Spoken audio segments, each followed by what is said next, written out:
Hello, friends. So basically, I have covered two lectures. That is on political national affairs, and second on national schemes and initiatives. And today we are beginning with third, that is national events and programs. Okay, so we'll be starting with G20 2023. और आपको पता है ये काफ़ी ही news में रहा है G20 summit. तो G20 समिट को हम लोग अच्छे तरीके से देखते हैं और इसमें जो रिक्वायर्ड डेटा होगा उसको हम लोग अच्छे तरीके से देखेंगे. एंड एक्सेस ऑफ डेटा को हम लोग कोशिश करेंगे कि थोड़ा सा बस एक थॉरली रीडिंग ले लें. So let's begin. ये हमारा 18th एडिशन था G20 का, which was held in New Delhi recently under the presidency of India. ठीक है, कहाँ पे हुआ? न्यू दिल्ली में हुआ. वेन्यू क्या था? भारत मंडपम. ठीक है, हेल्ड ऑन 9 to 10 सितंबर 2023. देखो 9 to 10 सितंबर तो G20 समिट का समापन था. Basically it was the closure, but ये पूरे के पूरे साल भर होता है, तो it is year throughout year program. तो सो बेसिकली हम लोग को ये देखना होगा बहुत सारे इसमें, जैसे कि business 20, innovation 20, tourism 20 and lot more such events and meeting takes place. So उसको भी हम लोग देखते हैं कि कब कब कौन सा मीटिंग कहाँ पर हुआ. थीम क्या था वो देख लेते हैं. वसुधैव कुटुंबकम और one earth one family one future. ये बहुत इंपॉर्टेंट है याद करना. वसुधैव कुटुंबकम. ठीक है, under the presidency of India. Background थोड़ा सा देख लेते हैं. G20 comprised of 19 countries, namely Argentina, Australia, Brazil, Canada, China, France, Germany, India, Indonesia, Italy, Japan, and the Republic of Korea, Mexico, Russia, Saudi Arabia, South Africa, Turkey, United Kingdom, and US. देखो याद करना also the European union. ठीक है, तो 19 countries and one union. देखो इसको याद करने के लिए बहुत सारे निमोनिक्स हैं, बट देखो मैं निमोनिक्स नहीं आप लोग को बोल के मैं ये बोलूंगा कि आप लोग थोड़ा सा प्रेजेंस ऑफ माइंड लगाओ. ठीक है, देखो अगर आप लोग प्रिपरेशन करो तो इतना तो आइडिया होगा कि अगर आप यूरोप को देखो तो यूरोप को रिप्रेजेंट करने वाले कौन सारे देश हैं. तो यूरोप को रिप्रेजेंट करने वाले देश सबसे पहले आपको फ्रांस, जर्मनी. ठीक है, then you will be seeing Italy. ठीक है, and then you will be seeing UK. ठीक है, यूरोप खत्म हो गया, सॉरी, एंड ऑल्सो तुर्की. ठीक है, तो यूरोप में आपने देखा France, Germany, Italy, United Kingdom, तुर्की. Now coming to Americas. when we see about Americas we can see the United States and where is Canada and Mexico. ठीक है, if we talk about the America, also Brazil and Argentina, because when I say Americas that means South America, North America as well. तो अगर north America में देखेंगे तो US, Canada, central America में आपका Mexico, and if you talk about the south America that is Argentina and Brazil. ठीक है, तो बेसिकली एक बड़े देशों का ये समूह है. ठीक है, इन्फ्लुएंशियल देशों का समूह है. Australia, only in Australian continent only we can see the Australia. Now the only continent now left is Asia.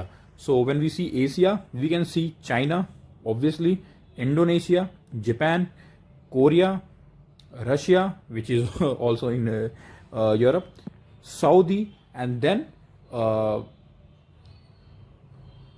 India. ठीक है, India. So basically these are 19 countries. ठीक है, और अफ्रीका से सिर्फ एक देश है, दैट इज साउथ अफ्रीका. तो कहने का मतलब क्या है कि हमको कोशिश ये करना है कि that we should go by the concept, not the mnemonics and so. देखो नेमोनिक्स में भी आपको देख सकता हूँ, बहुत सारे यूट्यूब पे पढ़े हैं, आप जाके देख भी सकते हो, याद कर सकते हो, बट एक बार कॉन्सेप्ट डेवलप करने की कोशिश करो कि एक कॉन्टिनेंट को रिप्रेजेंट करने वाले देश हैं कौन कौन से. ठीक है, तो आपको एक दो बार ऐसे देखो कि मैप्स पे मैपिंग करोगे, आपको ऑलरेडी क्लियर हो जाएगा. तो साउथ अफ्रीका सिर्फ इकलौता ऐसा देश है जो अफ्रीका कॉन्टिनेंट से आता है. ठीक है, but now with the addition of African Union the total members are now G21. तो मतलब 19 + 2. ये 2 कौन से हैं? यूनियन. एक है आपका यू और एक है आपका AU. ठीक है, आगे चलते हैं. G20 शेरपाज मतलब एक प्रकार के आपके एम्बेसडर समझ लो. ठीक है, Sherpa track, personal emissaries of the leaders, focus on socio economic issues. अब देखो ये सोशियो इकोनॉमिक इशूज पे फोकस करते हैं. जनरली क्या फोकस होता है? एग्रीकल्चर. ठीक है, एंटी करप्शन. ठीक है, climate, digital economy, education, employment, energy, environment, health, tourism, trade, investment. So basically I can tell you, if there comes a question ki what are the focus areas of G20, probably it would consist of all. So you have to keep your mind open कि हाँ अब अगर question ऐसे आते हैं तो क्योंकि ऐसा कोई टॉपिक बचा ही नहीं. It's a umbrella sort of institution.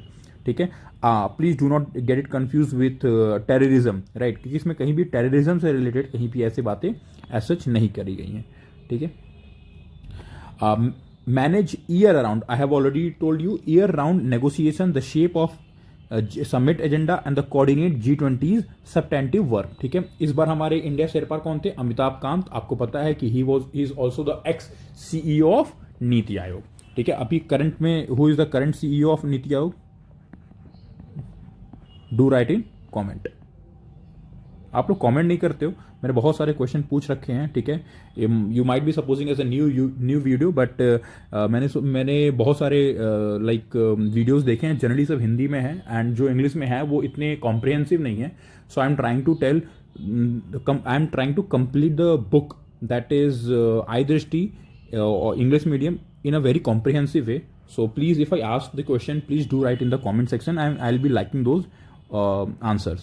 ठीक है, व्हाट इज ट्रॉइका? ट्रॉइका का मतलब क्या है कि देखो, एक वो कंट्री जो पहले प्रेसिडेंसी ली, फिर उसके बाद करंट की कंट्री और उसके बाद वाली कंट्री।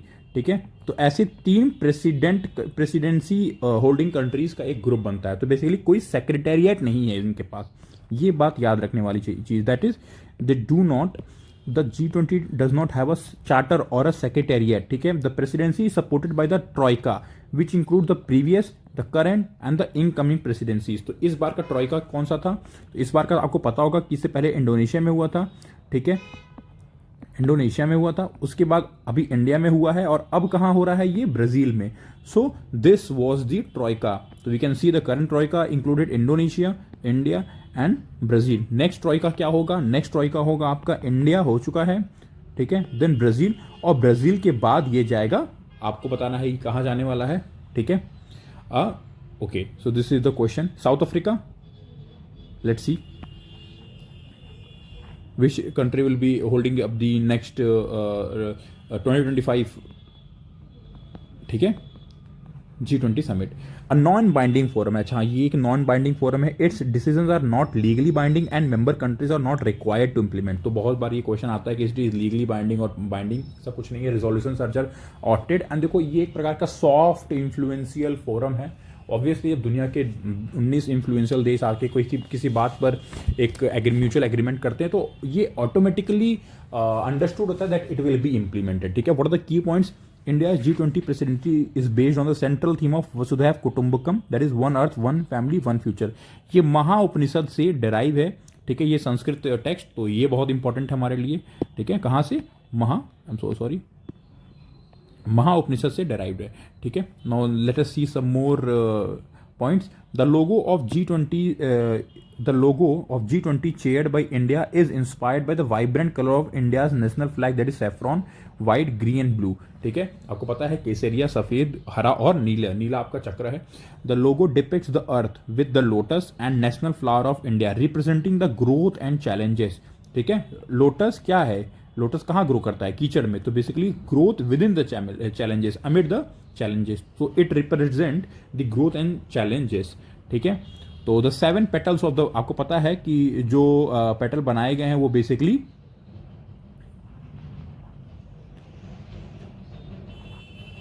ठीक है, तो बेसिकली आप देख सकते हो 3 3 4 1 5, बेसिकली 7 पेटल्स यहां पे बनाए गए हैं। So these 7 petals represent the 7 continents and the 7 universal musical note, that is सारे गामा पा धा नी। ठीक है, सो ये सारी चीजें आपको ध्यान देने वाली चीजें हैं। ठीक है, the G20 chairmanship also mark the beginning of Amrit Kaal for India. हाँ, G20 से ही हमारा अमृत काल शुरू हो चुका है। ठीक है, G20 is written in Devanagari script below the, sorry, India is written in the Devanagari script below the G20 logo. India आपको देखने को मिलेगा यहाँ पे कुछ ऐसा लिखा गया है, और भारत भी लिखा है उसमें। ठीक है, भारत भी लिखा है, तो ये आपको चीजें ध्यान देनी होंगी। Bangladesh, Egypt, Mauritius, Netherland, Nigeria, Oman, Singapore, Spain, UAE were among the special inviting countries for the G20 summit held under the chairmanship of India. और आप एक चीज देख रहे होगे कि the mutual point that you arrive at among all these nations is India is having very good and prosperous relationship with all these countries. You know about Bangladesh, Egypt, Mauritius, Netherlands, Nigeria, Oman, Singapore, Spain, UAE. ठीक है, major outcomes for the G20 2030, क्या क्या major outcomes निकले? सबसे पहली बात आपको ये बताता हूँ कि G20 में जो डिक्लेरेशन है उसको न्यू दिल्ली डिक्लेरेशन बोलते हैं। जनरली जहां पर G20 होता है उस सिटी के नाम पर ही डिक्लेरेशन को जनरली रखा जाता है। New Delhi, I am saying generally, कई बार ऐसा हुआ है कि कुछ declaration year not in the were never taken in the current year but later that year, so that's why the city names generally changes, but generally ऐसा नहीं होता है। ठीक है, तो New Delhi declaration is the name. India was able to achieve an unanimous G20 leaders New Delhi declaration out of G20 summit. मतलब ये पहली बार ऐसा हुआ होगा कि बिना किसी विरोध के किसी भी पॉइंट पे पूरी तरीके से एक एक देश ने सपोर्ट किया, which was held as a major victory for Indian diplomacy across the globe. It achieved unanimous consensus addressing diverse global issues from Russia-Ukraine tension, sustainable development, food security, and launching the Global Biofuel Alliance। जिस पर सवाल मुझको लगता है इस बार आने के बहुत सारे चांस है, चाहे वो ROE में हो या UPPCS या इवन UPSC।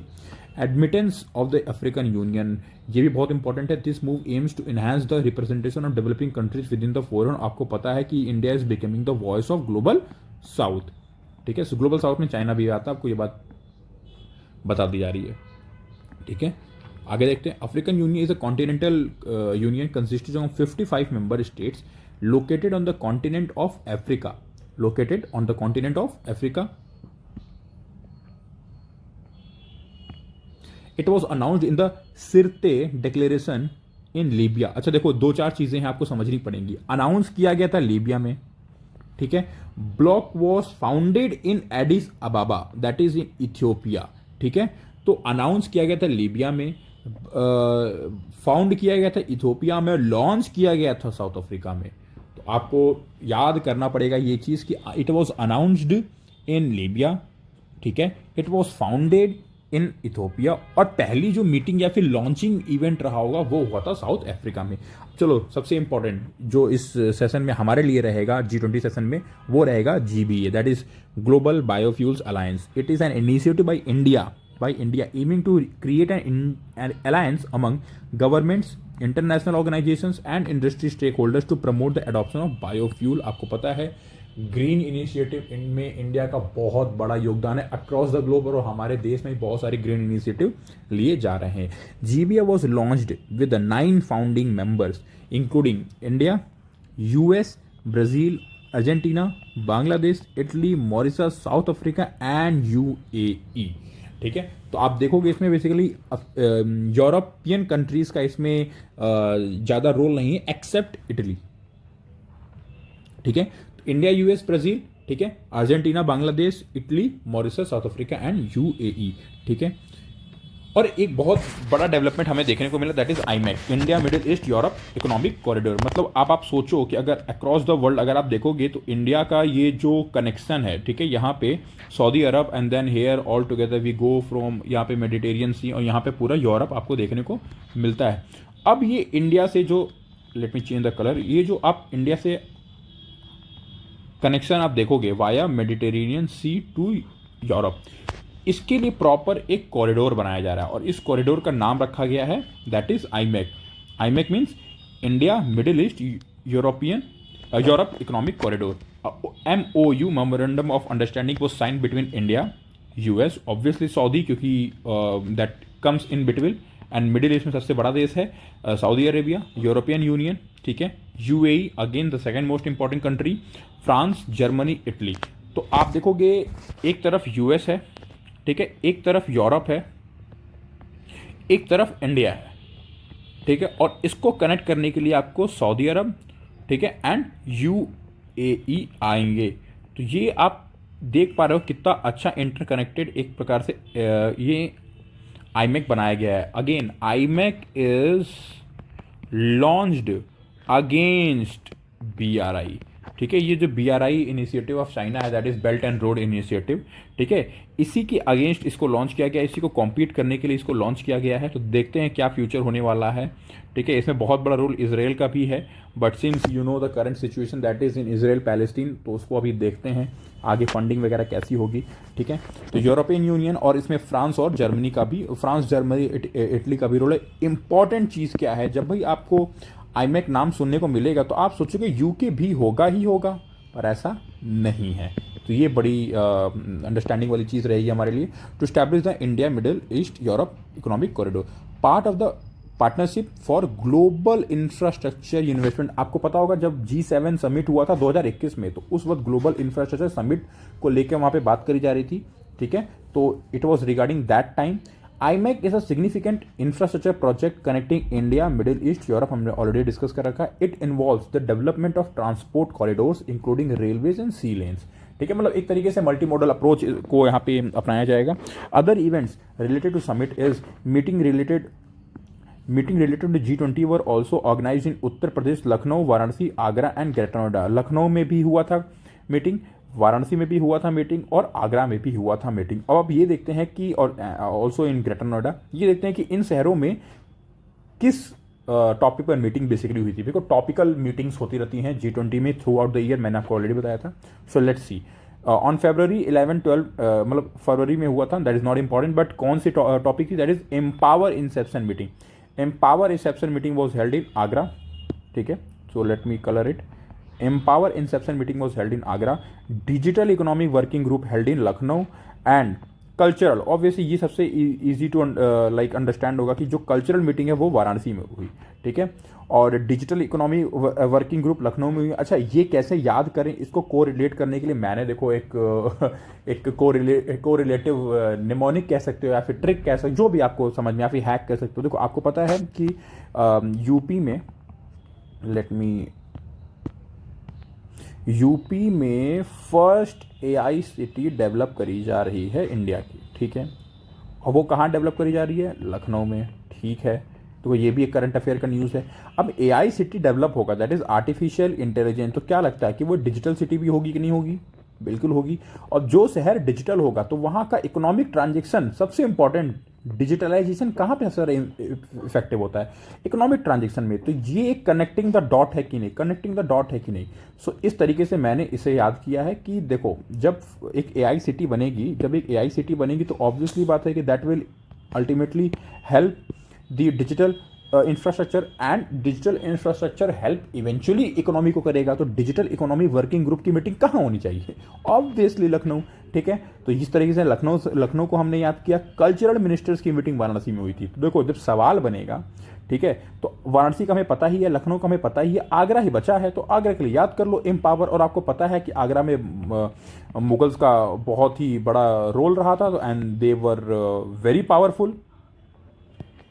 पावरफुल, आपको पता ही है। सो सिंस, और वो भी the earlier Mughals, Akbar and Aurangzeb, तो दे वर वेरी पावरफुल। तो वहाँ एक पावर से एम्पावर वर्ड को हम लोग कोरिलेट कर सकते हैं। तो देखो ये छोटी छोटी चीज़ें, सब चीज़ याद नहीं कर सकते, बट एटलीस्ट कुछ ऐसे तरीकों को हम लोग बना सकते हैं खुद से ही, कि हम लोग इस चीज़ को याद करके आगे हमारे लिए ईजी रहे। Under the aegis of ministry of culture and G20 culture working group, India presidency, G20 culture ministers meeting held in Varanasi. G20 digital innovation alliance हुआ था, ठीक है। इसके बारे में देखते हैं। Union minister Ashwini Vaishnaw launch G20 digital innovation alliance, that is G20 DIA as part of India G20 chairmanship.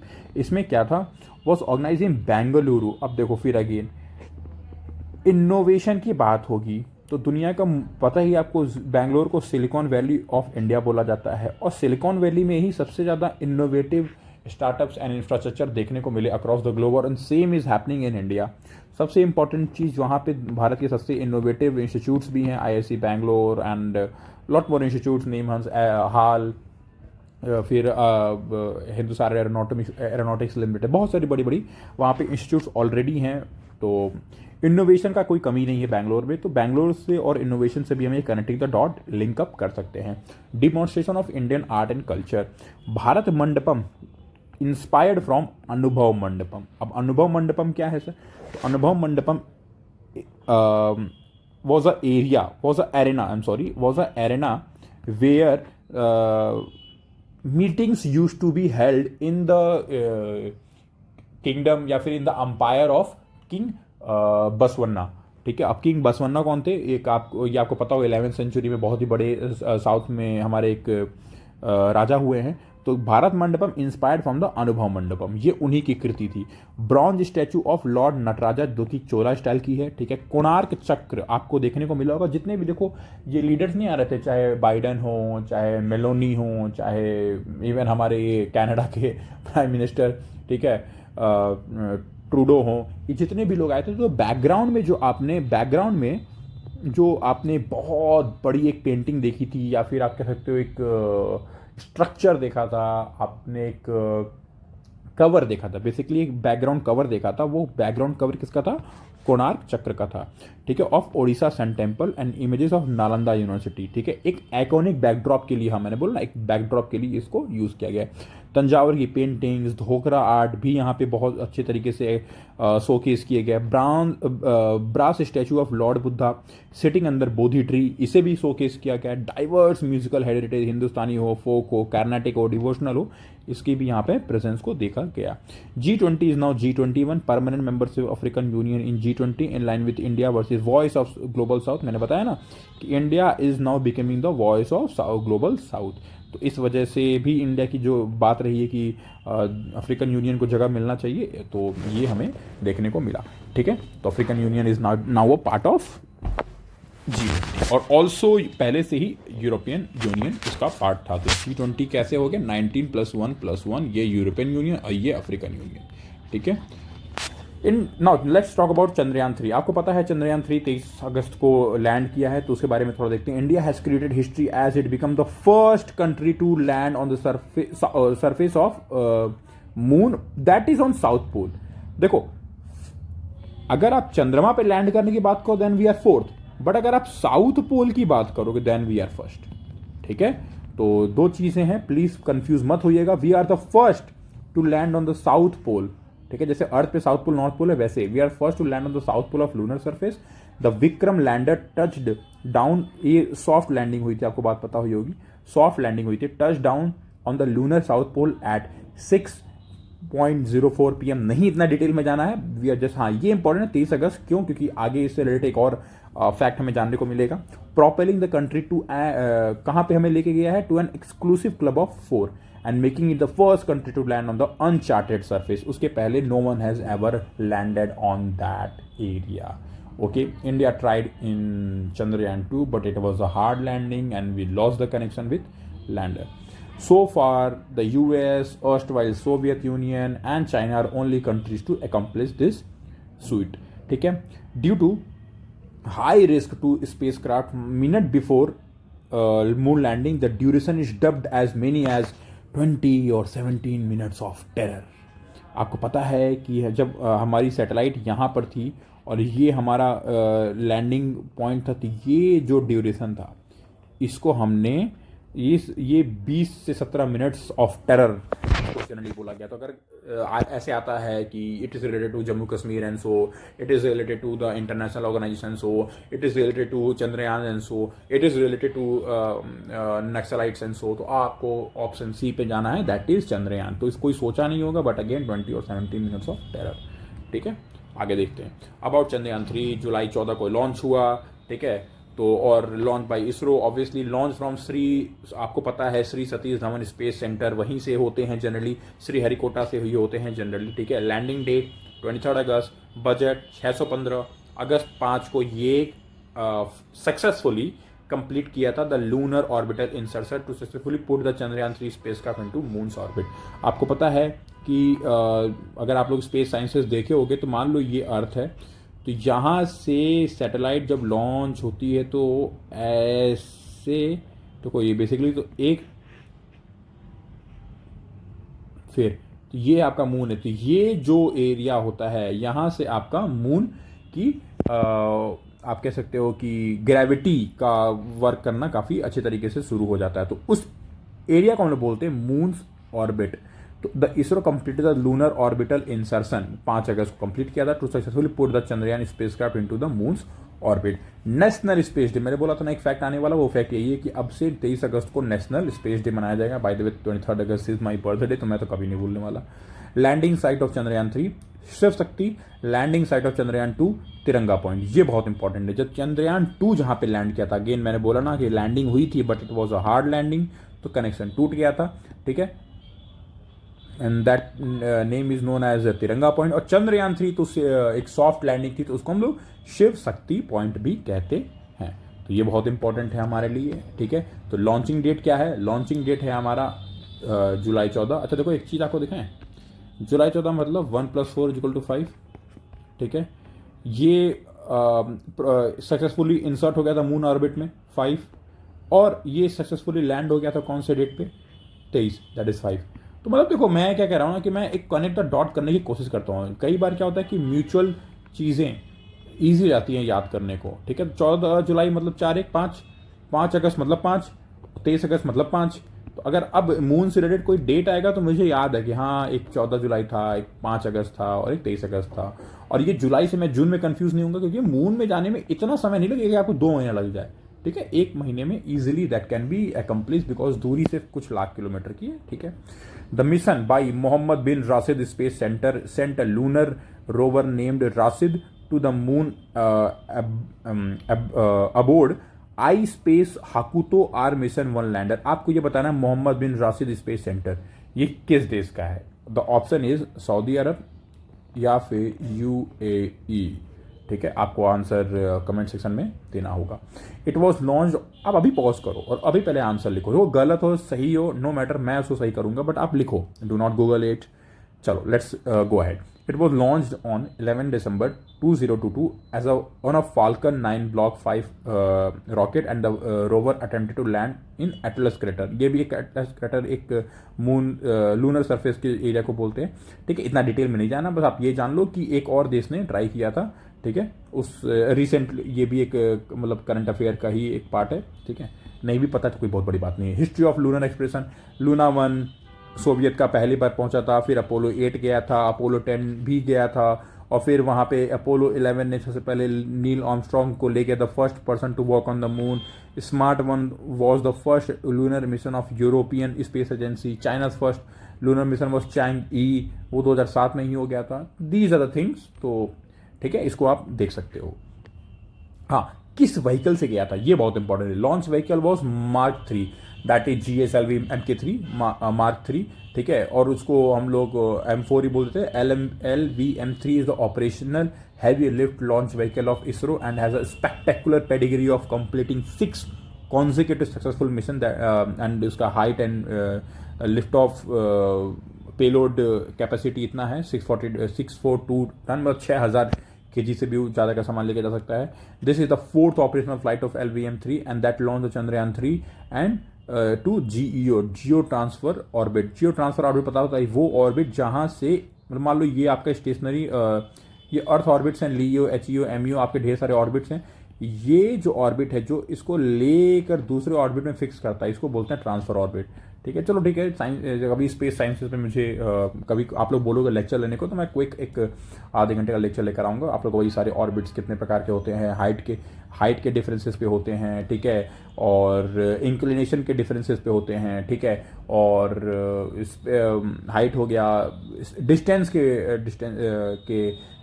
Differences पे होते हैं, ठीक है। फिर यूजिबिलिटी क्या होती है, एप्लीकेबिलिटी क्या होती है, कम्युनिकेशन सैटेलाइट क्या होता है, नेविगेशनल सैटेलाइट क्या होता है, ऐसे बहुत सारे सैटेलाइट्स हैं। Will be looking to that. Key features of the Chandrayaan 3 mission, अभी हमें ये समझना है कि जो व्हीकल ऑपरेट हुआ था वो कौन सा था, मार्क 3 LVM3, ठीक है, M4। की फीचर तो चंद्रयान 3 मिशन, की फीचर्स क्या था? Chandrayaan 3 consist of indigenous propulsion module, ये बहुत जरूरी है कि हमने हमारा जो प्रोपल्सन मॉड्यूल था वो इंडिजीनियस था। लैंडर मॉड्यूल जिसको हम लोग विक्रम बोलते हैं, रोवर जिसको नाम हम लोग प्रज्ञान बोलते हैं, with an objective of developing and demonstrating a new technologies required for interplanetary motion. ये एक तरीके से हमारा ऑब्जेक्टिव था कि हमने देखो डेवलप किया है और हम इन फ्यूचर और अच्छा कर सकते हैं, मतलब डिमॉन्स्ट्रेट कर रहे हैं कि हम इंटरप्लैनेटरी मिशन के लिए अब रेडी हैं। The proposal module carry the lander and rover from injection orbit till 100 kilometre lunar orbit, ये बहुत जरूरी था। It also carries a spectropolarimetry of the habitable planetary earth that is shape payload to study the spectral and polarimetric measurements of earth from the lunar orbit. आपको पता है कि अर्थ और ये है मून, अगर हम यहाँ से अर्थ का प्रॉपर तरीके से मार्किंग करें, 3D मैपिंग बनाएं, तो उस टेक्नोलॉजी को spectropolarimetry habitable planetary earth that is shape, इसको यूज़ करते हैं। इसकी स्टडी बहुत ज़रूरी हो जाती है for lot more activities happening on earth surface, near the earth surface, and being influenced by the universal and cosmos activities. तो इन सारी चीज़ों के लिए है, ठीक है। Let's go ahead. I hope मैं आपको चीज़ें थोड़ी सी क्लियर कर पा रहा हूँ। अगर आपको लग रहा है थोड़ा फास्ट है तो कोई बात नहीं, आप बैक करके वापस इस चीज़ को सुन सकते हो। लैंडर पेलोड्स, क्योंकि कोई लाइव क्लास तो है नहीं, it's a YouTube video, that is the benefit that we have. Lander payloads, lander का नाम बताइए। विक्रम, वेरी गुड, ठीक है। Rover, Pragyan, very good. Rambha LP, that is a Langmuir probe, ठीक है, to measure the near surface plasma. Plasma मतलब ions and electrons state, that is very मतलब एक बहुत ही हाई टेम्परेचर में आप इसको देखोगे, और एक ये लिक्विडिफाई स्टेट में होते हैं। Density and it's changes with time, क्या मतलब चेंजेस आ रहे हैं रंभा एलपी में, वो रंभा एलपी को भी यहाँ पे छोड़ा गया था। Chest, that is Chandra surface thermo physical experiment. Obvious की बात है कि जैसे हमने अर्थ की स्टडी करी वैसे हमने मून की भी स्टडी करनी होगी, तो उस सारी चीज़ों के लिए to carry out the measurements of thermal properties of lunar surface near polar region. ILSA, instrument for lunar seismic activity. Obviously हमें ऐसा लगता है कि वहाँ पे भी कुछ सीज्मिक एक्टिविटी हो रही है, कुछ प्राइमरी वेव सेकेंडरी वेव्स वहाँ भी हैं जिसको हम लोग स्टडी करेंगे। To measure the seismicity around the landing site and delineating the structure of lunar crust. हम लोग ये भी देखना चाहते हैं कि उसका क्रस्ट कैसा है, मेंटल कैसा है, क्या अर्थ जैसा ही बिहेवियर है या फिर किसी और प्लैनेट से ये रिजेंबल करता है। तो कुछ हम लोग इसको डिफरेंसेस जल्दी से देख लेते हैं, ठीक है। चंद्रयान 1, 2, 3 ऑब्जेक्टिव क्या था? पहले तो लूनर सरफेस में जाके अगल बगल, इसी मान लो मून है तो इसके अगल बगल बस घूमना, इसका ये था। और सिंपल सा ये था कि हम लोग लूनर सरफेस की स्टडी करेंगे। चंद्रयान 2 ने क्या किया, वही काम किए एंड लैंडर को उतारना चाहा साउथ पोल पे, बट सक्सेसफुल नहीं रहा, बट ठीक है, सेमी सक्सेसफुल रहा, सेमी सक्सेसफुल, ठीक है। Demonstrate the landing capabilities of lunar, इसमें तो हम लोग पूरे तरीके से सक्सेसफुल रहे, ये तो अलग ही लेवल की चीज़ है। कंपोनेंट क्या था? ऑर्बिटर, मून इम्पैक्ट प्रोब, मतलब एक ऑर्बिटर रहेगा और मून इम्पैक्ट प्रोब, हम लोग मून का तरीके से पूरी प्रोबिंग करेंगे। इसमें तीनों चीज़ रहा, ऑर्बिटर, लैंडर, रोवर, 2 फेल हो गए, एक सक्सेसफुल रहा, मतलब एक भी दूसरा भी सक्सेसफुल रहा, बट वो हार्ड लैंडिंग वजह से कनेक्शन टूट गया। इसमें क्या था? प्रोपल्सर मॉड्यूल भी था, लैंडर भी था, रोवर भी था, तो ये काफ़ी सही चीज़ है। इसमें ऑर्बिटर को हटा दिया गया, ठीक है, ठीक है। और हाँ, इसके बाद फाइंडिंग देख लेते हैं। हमने चंद्रयान 1 में ये जरूर कंफर्म कर दिया था कि वहाँ पे लूनर वाटर का प्रेजेंस है, लूनर केव्स हैं, टेक्टोनिक एक्टिविटी होती रहती है, कुछ फॉल्ट्स हैं, फ्रैक्चर्स हैं, जो कि सिस्मिक एक्टिविटी की स्टडी के बाद ही पता चलेगा क्या है, कुछ है, ठीक है। 2019 में हमने ये जरूर देख लिया कि building of the evidence water molecules, मतलब इस पे हमने स्टडी को जरूर इंप्रूव किया यहाँ पर। और इसमें तो बहुत सारी स्टडीज अभी ऑन गोइंग है, तो न्यूज़ में हमें बने रहना है, तो इट इज़ वेरी करेंट। तो रोज़ ही नए नए चीज़ें आपको फोटोज़ वगैरह रोज़ ही मिलती रहती हैं। आप अगर इसरो को फॉलो करते हैं इंस्टाग्राम, ट्विटर पे, तो वो बहुत अच्छी अच्छी फोटोज़ वहाँ पे डालते हैं, ठीक है। कम्युनिकेशन 312 दिन के बाद हमारा कम्युनिकेशन वहाँ पे ड्रॉप हो गया था, लैंडर यहाँ पे क्रैश हो गया था, और रोवर सही तरीके से ऑपरेट ही नहीं कर पाया था। ये तो बहुत ही खतरनाक तरीके से चल रहा था, इसमें कोई दो राय नहीं है, ठीक है।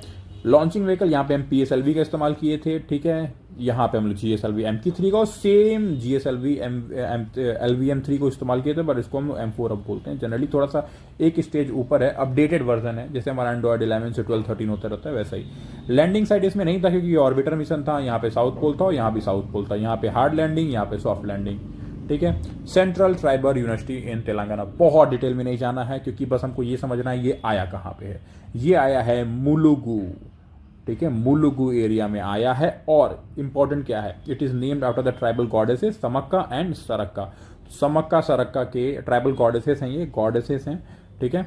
तो I think these are goddess sister, तो ये 2 बहनें हैं, आई एम नॉट श्योर, ठीक है।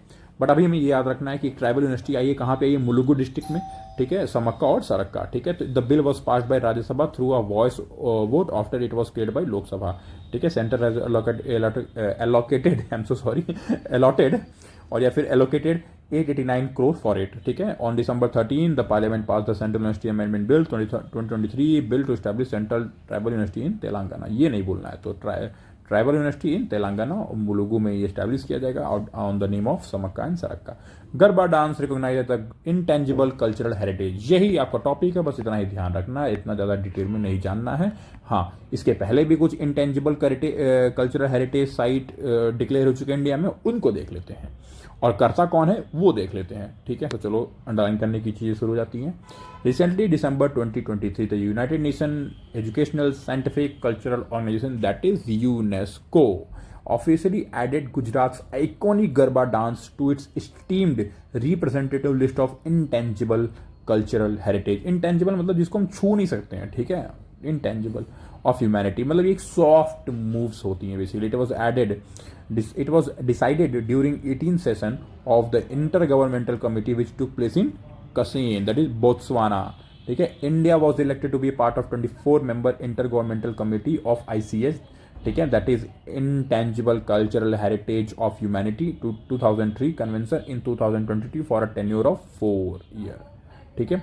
गरबा डांस के बारे में थोड़ा देख लेते हैं। Garba dance form is the 15th cultural item from India, इस ठीक है list. Kolkata Durga Puja was the last, इसके पहले दुर्गा पूजा को भी ऐड करा जा चुका है। It is the Gujarati folk dance that is perform during the 9th day of Hindu festival of Navratri. ये बात आपको पता है, नवरात्रि में गरबा फेस्टिवल हर सोसाइटीज और कॉलोनीज में इंडिया में होता ही है जनरली, अब तो बहुत कॉमन हो चुका है। Which celebrate the victory of good over the evil.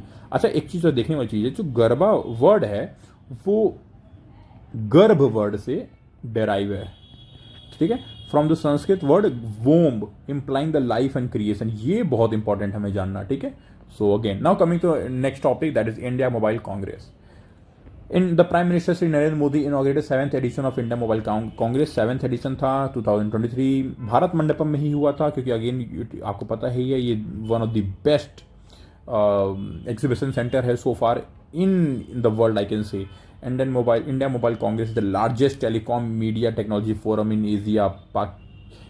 China में भी होने वाले जो एग्जीबिशंस हैं related to telecom media and technology, उन सबसे बड़ा है ये इंडिया मोबाइल कांग्रेस, ठीक है। ये कब हुआ? 27 to 29 October, and the theme is global digital innovation. तो ऑब्वियसली इस वक्त हम लोग डिजिटल इनोवेशन की ही बात कर रहे हैं, but one thing is added for sure, because taking a global stature for a country to global digital innovation. During the program, the Prime Minister awarded 100 5G use case lab to educational institution across the country, ठीक है, case labs दिए गए हैं। It was informed that Jio has installed over 10 lakh 5G cells। अच्छा, आपको पता है 4G में तो हमने टावर्स को इस्तेमाल कर लिया, 5G में छोटे छोटे स्टेशन होंगे, ठीक है, जिसको हम लोग 5G सेल स्टेशन बोलेंगे। तो over 10 lakh 5G cell station. इससे क्या होता है ना कि मान लो कि स्टेशन यहाँ पे है तो ये एकदम यूनिडायरेक्शनल रहेगा, स्पीड काफ़ी हाई रहेगी, ठीक है। ये एक साथ लाखों मतलब the number of devices being operated can be in lakhs. बहुत अच्छी टेक्नोलॉजी है 5G over 4G, and also 6G is next level technology, ठीक है। उसको भी हम लोग कभी नेक्स्ट लेक्चर में प्रॉपर डिटेल में डिस्कस करेंगे, अभी करंट अफेयर पे ध्यान देते हैं, ठीक है। India making an 85% contribution to overall 5G distribution. ये देखो बहुत बड़ी बात है, ठीक है। India ranks among the top 3 5G enabled nation with a user base of 125। पहला कौन होगा? Obviously China, then US and then India, ठीक है। India moved from 118 position to the 43rd position in terms of broadband speed. हमारी speed तो इसलिए बहुत ज़्यादा बेहतरीन है। India first regional rapid transit system. इसमें बहुत डिटेल में नहीं जाएंगे, इसमें बहुत सारी बातें आपने सुनी होंगी, बहुत कुछ जाना भी होगा। बस ये देखते हैं कि कहाँ से कहाँ तक ये चालू हो चुका है। तो Delhi, Ghaziabad, Meerut RRTS, that is regional rapid transit system. ये मेट्रो से ऊपर और बुलेट ट्रेन से नीचे का एक सिस्टम होगा। मैं जनरल टर्म्स में बात करूं तो मेट्रो क्या होता है, बहुत छोटे छोटे छोटे एरिया से कनेक्ट करता है। बुलेट ट्रेन 2 बड़े एरिया से कनेक्ट करता है। ये भी हाई स्पीड होता है, बट ये लोकल एरियाज में हर जगह रुकने की वजह से इसकी स्पीड घट जाती है। ये बहुत हाई स्पीड होता है क्योंकि 2 ही जगह को कनेक्ट करना है, बीच में 1-2 जगह बस रुक जाएगा, ठीक है। तो ये काफ़ी हाई स्पीड। इन दोनों के बीच में आता है कहीं ना कहीं आपका रीजनल रैपिड ट्रांजिट सिस्टम। ये क्या करेगा, ना बहुत ज़्यादा हाई स्पीड में होगा, ना बहुत ज़्यादा कनेक्टिविटी होगी। तो एक तरीके से it is an average of metro and bullet, ठीक है। ऐसे आपको बस समझाने के लिए मैं समझा रहा हूँ, आगे देखते हैं।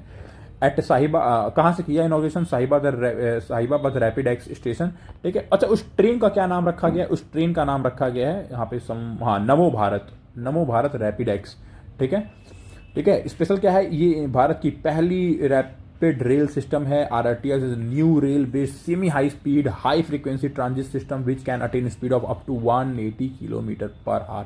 ये ऑल्सो फ्लैग्ड ऑफ द नमो भारत। मैंने बोला ना, नमो भारत इस ट्रेन का नाम है। इस सिस्टम का नाम है RRTS regional rapid transit system, train का नाम है Namo Bharat rapid X train, connecting Sahibabad to Duhai depot, marking the launch of regional rapid transit system. The prime minister personally travelled in the regional rapid train named Namo Bharat. ठीक है, तो ये बहुत important है। Amrit Bharat railway station scheme. The scheme aims to enhance and modernise railway station throughout the India. सबको नहीं याद करना है, बहुत सारे स्टेशन हैं यूपी में, खुद मोर देन 30+ स्टेशन हैं। ठीक है, इंक्लूडिंग गोमती नगर, गोरखपुर, गोंडा, देवरिया, कुशीनगर, मथुरा, देन आगरा, बहुत सारे स्टेशन हैं, प्रयागराज, वाराणसी, बहुत सारे रीडेवलप्ड स्टेशन होने वाले हैं। ठीक है, तो एक एक हम नाम नहीं याद कर सकते हैं, तो इतना ही समझो कि टोटल 1275 स्टेशन। अब देखो एक तरीके से पूरे भारत में ही ये हो रहा है redevelopment programme. It was launched in February 2023 by Ministry of Railways. ठीक है, आगे चलते हैं। ट्रैवल फॉर लाइफ ये बहुत इंपॉर्टेंट है क्योंकि 2 साल से न्यूज़ में रहा है लाइफ, इसको भी हम डिस्कस करेंगे। Best tourism village award. ठीक है, Ministry of Tourism India hosted its first and the 46th Pacific Asia Travel Association Travel Mart in city of New Delhi on October 2023। Previously on the occasion of World Tourism Day, वो कब होता है? 27 सितंबर को। Ministry of Tourism organise the global launch of travel for life. The global launch of travel for life was done at the Bharat Mandapam. मैंने बोला ना, कोई भी बहुत बड़े प्रोग्राम जो दिल्ली में हो रहे हैं वो कहाँ होंगे? अब भारत मंडपम में। हाईलाइट्स क्या थे? Travel for life. ठीक है, इसको देखते हैं। Is a sectoral programme under the mission life target, मैं बोला ना mission life, targeted towards the tourism sector, launch by Ministry of Tourism in partnership with the ministry of Environment, Forest and Climate Change, MOEFCC, United Nations World Tourism, UNWTO and the UNEP। अच्छा, ये जो है ना life, ये life है, ये life का मतलब है लाइफस्टाइल फॉर एनवायरमेंट। ठीक है, लाइफस्टाइल फॉर एनवायरमेंट। और अब इसमें एक नया चीज़ जुड़ गया, that is travel for life. तो जब ट्रैवल जुड़ेगा तो ऑब्वियसली बात है इसमें टूरिज्म मिनिस्ट्री और टूरिज्म ऑर्गेनाइजेशन भी जुड़ेगा। सॉरी, WTA वर्ल्ड ट्रेड नहीं है, ये UNWTO है, that is United Nation World Tourism Organisation. ठीक है, तो इसमें बात क्या करी जा रही है? इथोस क्या है इसका मतलब, इसका बेसिक प्रिंसिपल क्या है? That is pro planet people, मतलब those people who care about planet and that is genuine care, not the pseudo care. ठीक है, on operates on the fundamental principle, मैंने बोला यहाँ पे लिखा हुआ है कि it is a lifestyle for the planet, and by the planet. So democratic. Lifestyle of the planet, for the planet and by the planet. ठीक है, the best tourism village award भी यहाँ पे दिया गया है। ठीक है, कॉम्पिटिशन ऑन February 16। ठीक है, a total of 35 rural tourism villages were recognise distributed across gold, silver and bronze categories. ठीक है, अब देखो इसमें हम लोग एक नाम याद नहीं कर सकते हैं, बस आइडिया लगा सकते हैं। सबसे पहला awardee Dawar, that is in Jammu and Kashmir, Sarmoli Uttarakhand, Reiek Mizoram, Kanthalloor Kerala, Madla Madhya Pradesh. आप एक चीज़ देखो, ये सारे के सारे आपके कहीं ना कहीं एक हिली एरियाज हैं। ठीक है, and Madhya Pradesh is only non hilly area, but ये जो एरिया है that is dense forest and sort of hilly area. ठीक है, in the lap of Vindhyas. ठीक है, तो बेसिकली आप आइडिया लगा सकते हो कि सुंदर सुंदर विलेजेस कहाँ होंगे जहाँ पे सफाई बहुत ज़्यादा होगी। स्वच्छ वायु सर्वेक्षण, अच्छा ये प्लीज़ आप लोग उससे मत कंफ्यूज हो जाएगा, वायु सर्वेक्षण दूसरी चीज़ है और स्वच्छता सर्वेक्षण अलग चीज़ है। यूनियन इन्वायरमेंट फॉरेस्ट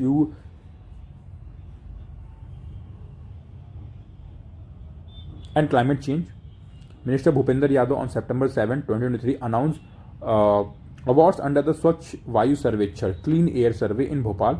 ठीक है, इसमें क्या था देखते हैं कौन सा, इसमें 3 कैटेगरी रखी गई थी। ठीक है, same as happens in the Swachhata Sarvekshan, यहाँ पे वायु सर्वेक्षण को यहाँ पे ले लिया गया है। ठीक है, एक एक्शन प्लान बनाया गया है किसमें, एनकैप के तहत 131 शहरों के लिए। इसमें 3 कैटेगरी है, पॉपुलेशन जिसका 10 लाख से ऊपर हो, एक जो 3 से 10 लाख में हो और एक जो अंडर 3 लाख में हो। इसमें 47 शहर थे, इसमें 44 शहर थे, इसमें 40 शहर थे। ठीक है, और ये जो पॉपुलेशन है 2011 के सेंसस के हिसाब से लिया गया है। तो बेसिकली इतना इंपॉर्टेंट नहीं है, बस ये समझिएगा कि आप लोग ये जो स्वच्छ वायु सर्वेक्षण है वो ministry of environment forest and Climate change ने कराया, दैट्स, ठीक है। हुआ कहाँ है? भोपाल में, दैट्स ऑल, ठीक है। रिजल्ट अगेन हम लोग सारा याद नहीं कर सकते, बट थोड़ा आइडिया लगा सकते हैं। क्या आइडिया लगा सकते हैं? कैटेगरी मतलब बड़े बड़े शहरों की कैटेगरी में इंदौर और आगरा फर्स्ट और सेकंड पे है। आगरा हमारे यूपी में नंबर 1 पे और ठाणे महाराष्ट्र में है, ठीक है। अच्छा, ये वही सारे शहर हैं जो बहुत अच्छा करते हैं स्वच्छता सर्वेक्षण में। कैटेगरी 2 में Amravati, Moradabad and Guntur, again UP का एक शहर है, ठीक है। बट कैटेगरी 3 में कोई यूपी का शहर नहीं है। एक है परवाणु, काला अम्ब और अंगुल of Orissa. First national clean air city awards, clean air city awards, ठीक है। वही अंडर द स्वच्छ वायु सर्वेक्षण में ही इसको दिया गया है, ठीक है। अच्छा, ये 2023 का था, ठीक है, ये 2023 का था और 2023-22 में फर्स्ट रहा है, फर्स्ट। तो उसमें देखो मुरादाबाद फर्स्ट पे था। इस साल मुरादाबाद सेकंड आ गया। तो ये सब कुछ छोटी छोटी चीजें जो हमें ध्यान देनी होंगी, ठीक है। इस साल मुरादाबाद सेकंड आ गया। अच्छा, उस बार कैटेगरी 1 में अगर आप यूपी की बात करोगे, मतलब यूपी की नहीं इंडिया की बात करोगे, तो लखनऊ, प्रयागराज, वाराणसी थे। इस बार सिर्फ और सिर्फ आगरा है, ठीक है। और फिरोजाबाद भी था, मतलब यूपी के काफी उसमें शहर थे। तो ये देखने वाली चीज है। Hoysala temple now India 42nd UNESCO world heritage site. ये भी बहुत इंपॉर्टेंट है, क्योंकि आपको पता है इसके पहले शांति निकेतन को भी मिल चुका है 41st हेरिटेज साइट, और इस बार होयसाला टेम्पल को मिला है, ठीक है। तो the sacred ensembles of Karnataka's Hoysala temples have secured a place on UNESCO World Heritage Site, ठीक है। Hoysala temples were built in 12th and 13th century, बहुत पुराने हैं, 700-800 साल, 900 साल पुराने, and represented here by the 3 components, that is Belur, Halebid and Somnathpura. Their architecture combines element of North Indian Nagara style, South Indian Dravidian style as well, ठीक है। तो जो चिन्नकेश्वर टेम्पल है बेलूर में, एक वो हो गया। होयसालेश्वर टेम्पल हालेबिद में, एक वो हो गया। और केशव टेम्पल है सोमनाथपुरा में, उसमें लॉर्ड कृष्ण के तीनों form, that is Janardan, Keshav and Venugopal, तीनों को दिखाया गया है। तो ये जो होयसाला टेम्पल है, ठीक है, वो 3 एलिमेंट को कंबाइन करता है, that is Chennakeshava in Belur, Hoysaleswara in Halebid, Keshava temple in Somanathapura, ठीक है। तो अगर मैं फिर से पूछूं कि ये होयसाला टेम्पल्स को ये मिला है, ठीक है, तो कंफ्यूज नहीं होना है, ठीक है। आगे चलते हैं, वर्ल्ड हेरिटेज साइट के बारे में थोड़ा देख लेते हैं। India has the 6th highest number of world heritage site in the world. सबसे पहले पे कौन है? सबसे पहले पे बताना है आपको कौन है, ठीक है, इटली है, नीचे लिखा हुआ है। इटली इज फर्स्ट विथ 58, ठीक है। The total number of world heritage site is 42, ठीक है। टोटल कल्चरल हेरिटेज साइट कितने हैं? 34। एक नेचुरल हेरिटेज साइट है और एक मिक्स है। तो मिक्स में Kanchenjunga national park, that is इन सिक्किम। तो मिक्स आपको याद करना है, ठीक है। नेचुरल में आपके नेशनल पार्क्स वगैरह आ जाते हैं, ठीक है, और wild life sanctuary. Cultural heritage site 34 हैं। तो टोटल हमारे भारत में कितने हैं? 42। First wild life heritage site from India is Taj Mahal, Agra fort, Ajanta, जो कि 1983 में एक साथ दिए गए थे, ठीक है। लेटेस्ट एडिशन कौन सा रहा है आपका? होयसाला टेम्पल। एंड उसके पहले कौन सा रहा है? Shanti Niketan. Dholavira in Gujarat is the only site of Indus valley civilisation. अच्छा, if I ask you, is it correct to call it Indus valley or is it more correct to call it Indus Saraswati Valley? ठीक है, इसको जरूर इस पर विचार करिएगा, ठीक है, ठीक है। World heritage site. आते हैं आज के last topic, that is Bharat Mandapam. मैंने बताया ना, Bharat Mandapam again it is one of the beautiful, the biggest, most beautiful and the biggest convention centre, ठीक है। इसको एग्जीबिशन कम कन्वेंशन सेंटर के रूप में डेवलप किया गया है। लेट अस सी, 26 जुलाई को prime minister Narendra Modi has inaugurated 2700 crore Bharat Mandapam in the Pragati Maidan complex, undergoing finishing touches before it is handed over to the ministry of external affair. ये बहुत इंपॉर्टेंट है, क्योंकि समिट जो करा रहा है वो मिनिस्ट्री ऑफ एक्सटर्नल अफेयर ने कराना है, और बनाया, मतलब किसके एवज में बना है? That is ministry of culture, ठीक है। Again, the Bharat Mandapam is the International Exhibition cum Convention Center (IECC) complex. The term Bharat Mandapam derives its root from Lord Basaveshwara. मैंने बोला है ना, Basavanna, idea of Anubhav Mandapam, which was a pavilion. I have told you, an arena for public ceremony. ठीक है। Oh, yes. Arena for public ceremony. IEC complex has been developed as India's largest MICE. वे बहुत important है, मतलब meeting कर लो, incentive बना लो, वहाँ पे conferences कर लो और आप वहाँ पे एग्जीबिशन कर लो, तो आपके लिए मीटिंग्स भी हो गया, वहाँ पे इंसेंटिव, बहुत सारे पार्ट स्टेक होल्डर आएंगे, इन्वेस्टर आएंगे, यहाँ पे स्टार्टअप होल्डर्स आएंगे, दुनिया जहान के लोग अपने प्रोडक्ट को, अपने आइडियाज़ को शोकेस करेंगे, तो वहाँ पे उनका इंसेंटिव बनेगा, कॉन्फ्रेंसेज होंगी, एग्जीबिशंस होंगी, तो एक ही छत के अंदर, under a same roof, everything can be done. Architecture of Bharat Mandapam. The shape of the building is derived from the Shankh, that is conch shell. So that's all for today. So अगर आपको ये lecture पसंद आया then please do share it, do subscribe the channel, ठीक है. और अभी ये थर्ड टॉपिक रहा था, ठीक है. इसके बाद एंड प्लीज जो मैंने क्वेश्चंस आपसे पूछे हैं प्लीज आप उसको कमेंट करके आंसर दो, then I will like it, ठीक है. Thank you so very much. Keep watching. Jai Hind.